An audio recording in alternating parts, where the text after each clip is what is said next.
CollectAWrestlePalooza. CollectAWrestlePalooza. Hello everyone, welcome to a very special edition of CollectAWrestlePalooza. This is going to be a mailbag video, more specifically a mailbox video. I received this package about a week or two ago, and I believe I know the contents. I bought some memorabilia directly from WWF legend, the Honky Tonk Man. Now, I was thrilled to find his profile on eBay, and it didn't take much to find it. His name on eBay was somewhat of a pseudonym. You will have to do some searching, and I'm not going to reveal what his name is on this video, for the sake of privacy, but it was obviously him because the items were being held by him in the pictures, and there were a number of items that, there would just be no way for another seller to have a collection of, items held by the Honky Tonk Man that they were selling. So if you saw the eBay page, you would definitely know what I'm talking about. Regardless, once I became aware that it was truly the Honky Tonk Man, I bid on this item and won it pretty easily. I paid about $30 for it, which I thought was a steal. Asked him to personalize it, and he did, and had a little bit of a back and forth on the eBay Messenger in regards to his persona. He said that I had, correctly conveyed what he was trying to do in the ring, which was a great honor for him to say that. And he, expressed just some of his feelings about how some of the folks in the trade have, spoken of his gimmick and, its success or where it could be successful. Now, I think the Honky Tonk Man's gimmick is, one of the best of all time. And the reason I say that is, think of how little he had to do to get heat. A performer that's able to play guitar and get heat like he did, I think is amazing. I mean, he got heat even before he even punched an opponent. The fans already hated him simply because he played guitar in a certain way and, I guess riffed on Elvis Presley to some degree, although I think it was more than that. I think that, country music fans and that sort of thing take their music very, very seriously. So he went right for the jugular, identified, what he could sort of rib on and what people would relate to, and found this, honky tonk music was the thing. So to me, that's brilliant to base a wrestling character around that. Like I said, he did offer to, personalize this for me.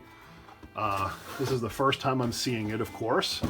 Let's see what it looks like. This is a binder. Now, it's not matches that he had collected personally, but one of his fans had collected. He said that the gentleman who made this binder, he said he couldn't believe the dedication he had in researching his career. So this is an authentic Honky Tonk Man binder with photographs and match documents in terms of his career. So let's see what it looks like. Look at that. Honky Tonk Man, Hall of Fame 2019. How great is that?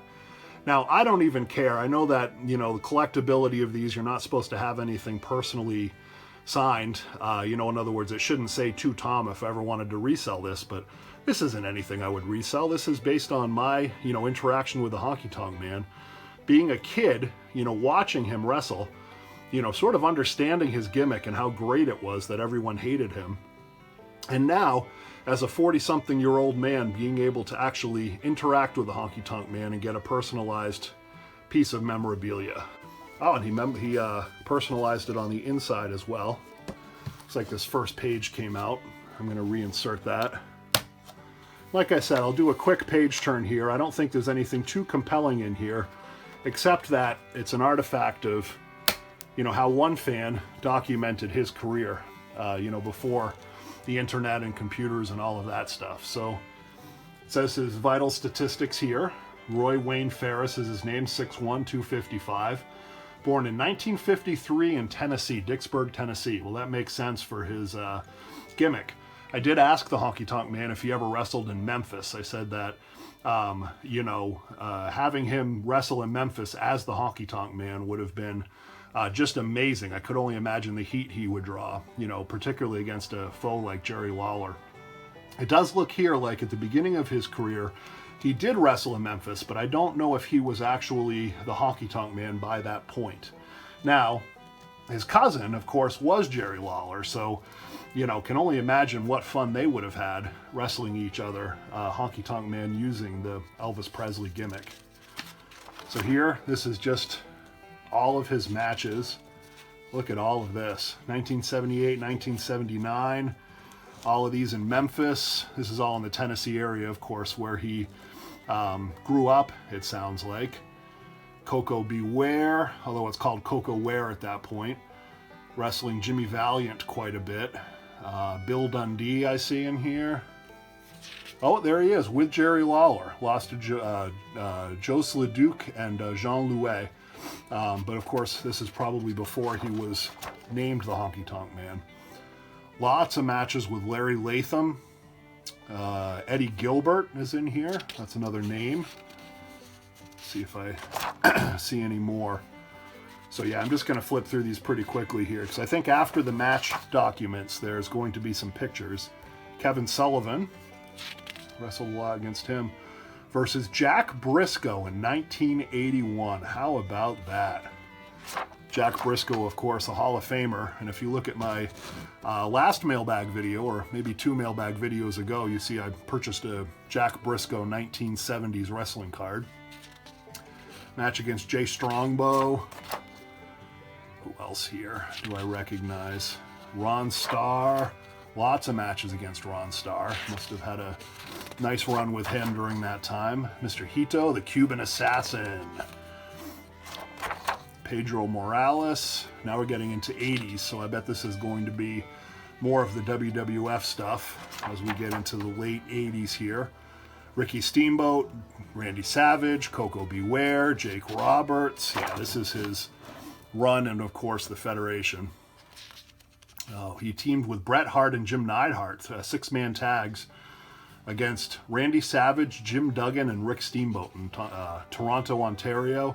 Repeated that match, looks like on that run in Connecticut, New York, Massachusetts. Brutus Beefcake, of course, famous match right here. 08-03, lost to Ultimate Warrior, lost the WWF Intercontinental title. Decision later reversed, so that must have been, a few times here. That must have been house shows prior to the switch.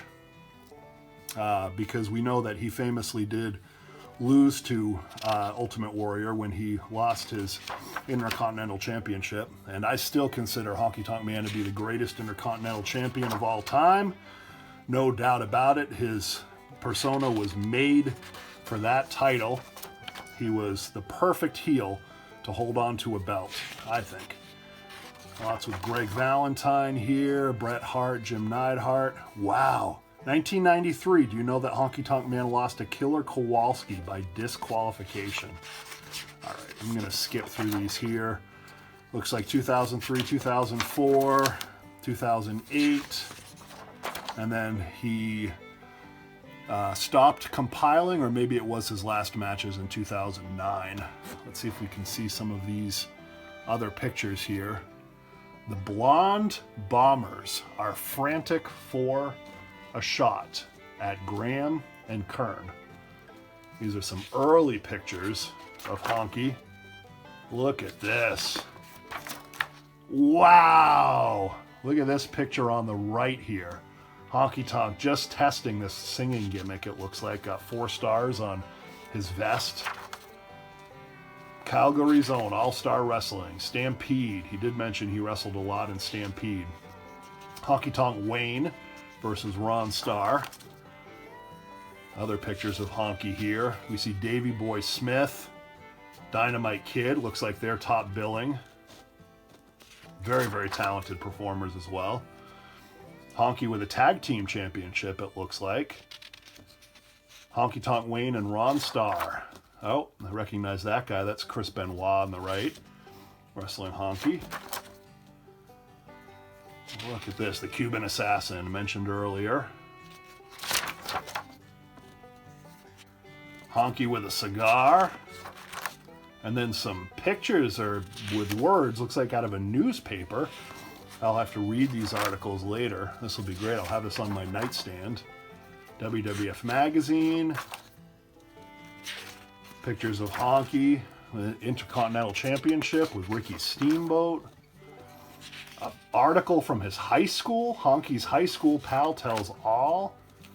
X-Ray with some comments from the great Killer Kowalski, as everyone knows that watches my channel, one of my favorites. Professor Turo Tanaka, Larry Henning, Jack Briscoe. More about Honky, and it goes on and on and on here. Great WWF superstars.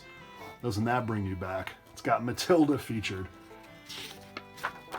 So anyway, folks, I'm going to leave it at that. Thank you for watching. I'm going to have a lot of fun with this item, going through all of this great history of the Honky Tonk Man. Again, one of the legends of the sport. And what's going to make it even more special is I got this from the man himself, Honky Tonk Man. Thank you very much.